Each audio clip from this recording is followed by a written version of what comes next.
So after about several weeks of waiting, we were contacted by our physician with an update.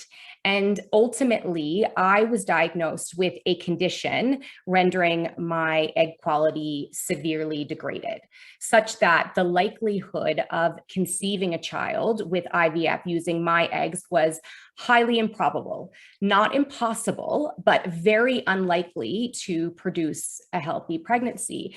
Yet even in that moment, my immediate response was, okay, well, what can we do to fix my abnormal eggs? But in truth, I was pleading with him to please fix me.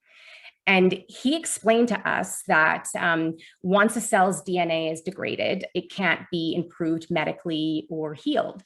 In other words, once an egg becomes abnormal, it can't become normal again. Egg quality can't be improved. He couldn't fix this issue. And what I heard in that moment was, I can't fix you. So just pause for a moment and allow the weight of those words to sink in. In that moment, I was already so fragile, still grieving the loss of my two beautiful unborn children, still navigating the healing process every day, only to receive this information and once again be thrust into this new grieving cycle. This loss, though, having an even greater sense of finality to it. The words that I heard, "You can't be fixed," shattered the picture that I had for years very meticulously crafted in my mind of what this process, this journey of building a family should look like. And, you know, up until this moment, I had continued to cling to that small bit of hope that this journey, although unpredictable and tumultuous, could still redirect and take us back to the road that we started on. But that wasn't the case. And my diagnosis confirmed that.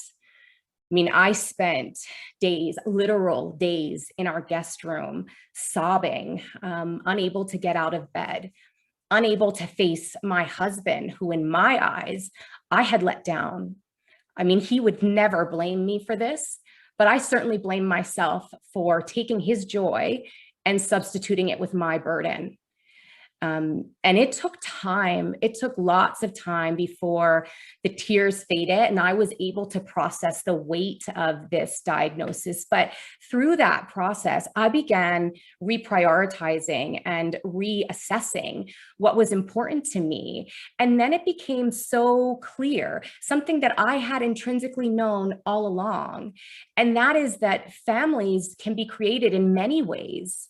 I mean, through all of the loss, I never once questioned my desire to have a child.